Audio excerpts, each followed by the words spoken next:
আপনি মসজিদে আসতে পারছেন না রমজানের পর, এটা আল্লাহর শাস্তি, এটা আল্লাহর গজব ছাড়া কিছু নয়। তুমি মনে করছো দুর্বলতার কারণে, অসুস্থতার দোহাই দিয়ে, কাজের ব্যস্ততার দোহাই দিয়ে, আরও কোনো রকমের দুনিয়া হাবিজাবি কাজকর্ম দোহাই দিয়ে তুমি বলছো সলাতে আসতে পারছে না, এটা আল্লাহর লানাত, আল্লাহর গজব। এটা আমাদের ইমানের দৌড় ঈদের সলাত পর্যন্ত, নাউজুবিল্লাহ। ইমান নিয়ে জান্নাতে যাবেন। রমাজান মাস হচ্ছে মানুষের পরিবর্তনের জন্যই। রমাজান সংক্রান্ত যে ফরজ আলোচনা করা হয়েছে, এখানে আমি দুইটা সূক্ষ্ম জিনিস আমি বলবো, ভালো করে বোঝার চেষ্টা করবেন। 183 নম্বর আয়াত সূরা বাকারা, যেখানে আল্লাহ তাআলা বলছেন আমি তোমাদের ওপর সিয়ামকে ফরজ করেছি যেভাবে আমি ইতিপূর্বে মানুষকে ফরজ করেছিলাম। এই আয়াতেই শেষ অংশ আল্লাহ কি বলছেন, লাআল্লাকুম তাত্তাকুন। আল্লাহ বলছেন যাতে করে তোমরা আল্লাহকে ভয় করতে পারো। অর্থাৎ রমজান ফরজ হওয়া সংক্রান্ত বর্ণনা করছেন। আল্লাহ বলছেন হে মুমিনগণ, আমি তোমাদের ওপরে সিয়ামকে ফরজ করেছি যেভাবে বিজাতিদের ওপরে সিয়ামকে আমি ফরজ করেছিলাম। কিসের জন্য সেই কথাটা আল্লাহ শেষ অংশ উল্লেখ করছেন। কিসের জন্য? লাআল্লাকুম তাত্তাকুন, যাতে করে তোমরা পরহেজগার হতে পারো, মুত্তাকি হতে পারো, যাতে করে তোমরা আল্লাহকে ভয় করতে পারো। আল্লাহর ভয়, এটা হচ্ছে একদম মূল পয়েন্ট।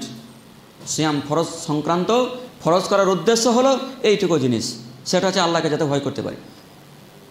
রমাজান মাসে যেমন আপনি আল্লাহর ভয়ে সিয়াম পালন করেছেন, 5 ওয়াক্ত সালাত আদায় করেছেন, তারাবি পড়েছেন, তাহাজ্জুদ সালাত আদায় করেছেন, আপনি ইত্তিকাফ করেছেন এবং লাইলাতুল কদর রাত্রি জাগরণ করে ইবাদত করেছেন, সাদাকাতুল ফিতর দিয়েছেন, জাকাতুল ফিতর দিয়েছেন, এ কত শত ইবাদত আপনি করেছেন আল্লাহর ভয়ে।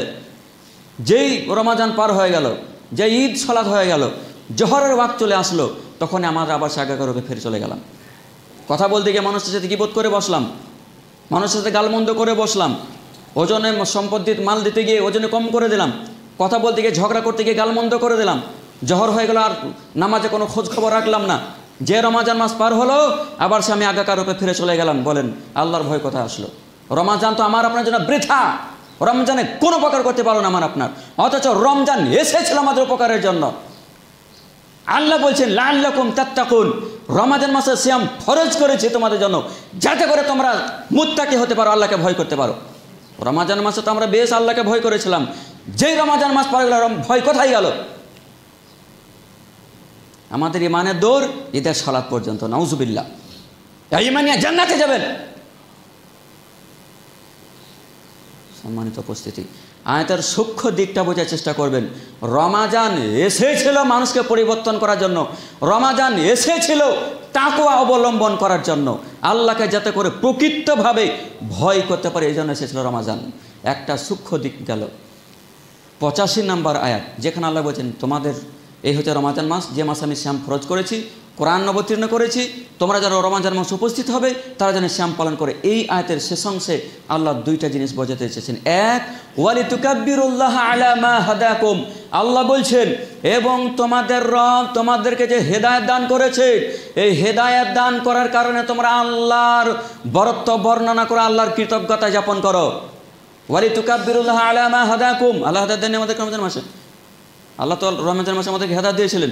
এই যে আমরা আল্লাহকে ভয় করে 1 মাস এই রৌদ্রে গরমে কষ্ট করে শ্যাম পালন করেছি, আল্লাহ তৌফিক দিয়েছেন। 1 মাস বাজামাত ফজর থেকে নিয়ে আসা পর্যন্ত, এসা থেকে নিয়ে আবার পরবর্তী ফজর পর্যন্ত কন্টিনিউ 5 ওয়াক্ত সালাত আমরা জামাতবদ্ধভাবে সালাত আদায় করেছি, আল্লাহ তৌফিক দিয়েছেন। এটা আল্লাহর হেদায়াত। আমরা তারাবি সালাত আদায় করেছি কষ্ট করে, আল্লাহর হেদায়াত। আল্লাহ বলছেন এই যে হেদায়েত আমি তোমাদেরকে দিয়েছি, ওয়ালিতুকাব্বিরুল্লাহ, তোমরা আল্লাহর বরত্ব বর্ণনা করো, আল্লাহু আকবার। এটা একটা সূক্ষ্ম দিক, আল্লাহর বরত্ব বর্ণনা করা। আরেকটা সূক্ষ্ম দিক হলো তার পরের অংশ, লাআল্লাকুম তাশকুরুন, যাতে করে তোমরা আল্লাহ রাব্বুল আলামিনের প্রশংসা করতে পারো, আল্লাহ রাব্বুল আলামিনের কৃতজ্ঞতা স্বীকার করতে পারো। তার মানে যা আলোচনা করলাম এই পর্যন্ত, রমাজান মাসে আমরা সিয়াম পালন করেছি, তারাবি পড়েছি, তাহাজ্জুদ পড়েছি, 5 ওয়াক্ত সালাত বাজামাত আদায় করেছি, সাদাকাতুল ফিতর দিয়েছি, জাকাতুল ফিতর আদায় করেছি, আরও কত রকমের ইবাদত করেছি। এ সমস্ত কিছু আল্লাহ রাব্বুল আলামিন আমাদেরকে তৌফিক দিয়েছিলেন, তাই আমরা করতে পেরেছি। যে আল্লাহর এত বড় একটা নিয়ামত, এই নিয়ামত পরে আল্লাহ বলছেন লাআল্লাকুম তাশকুরুন, যাতে করে তোমরা শুকর আদায় করো। আল্লাহ নিয়ামত নয়? 5 ওয়াক্ত বাজামাতে আমরা সালাত আদায় করছি, এটা আল্লাহ নিয়ামত নয়?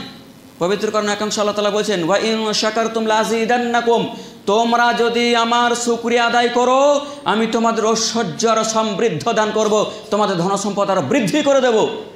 ওয়ালাইন কাফারতুম, যদি তোমরা কুফরি করো, ইন্না আযাবি লাশাদীদ, আল্লাহ বলছেন নিশ্চয় জেনে রাখো আমার শাস্তি, আমার আযাব বলছে বড় কঠিন। আয়াতের তাফসীর আমরা সাধারণ মানুষ মনে করি আল্লাহর বলেন যাকে প্রচুর অর্থ সম্পদ দান করেছেন, প্রাচুর্য দান করেছেন, ধন সম্পদ দিয়েছেন, মান সম্মান দান করেছেন, আল্লাহর বলেন তাদেরকে প্রকৃত নিয়ামত দান করে দিয়েছেন তাদেরকে, না, এটা নয়।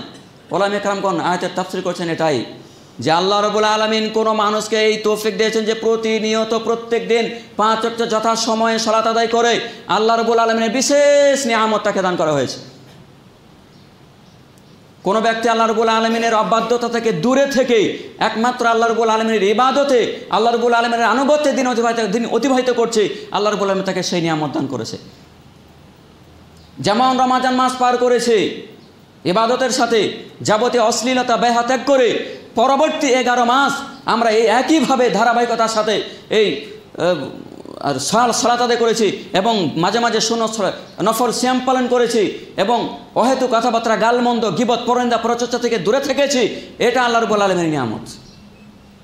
আর আল্লাহ বলছেন যদি তোমরা কুফরি করো, কুফরি মানে কোনো মানুষ রমাজান মাসে ঠিকঠাক সালাত আদায় করলো, ঠিকঠাক সিয়াম পালন করলো, যেই রমাজান মাস পার হয়ে গেল ওই ব্যক্তি আবার সে আগেকার রূপে ফিরে গেল।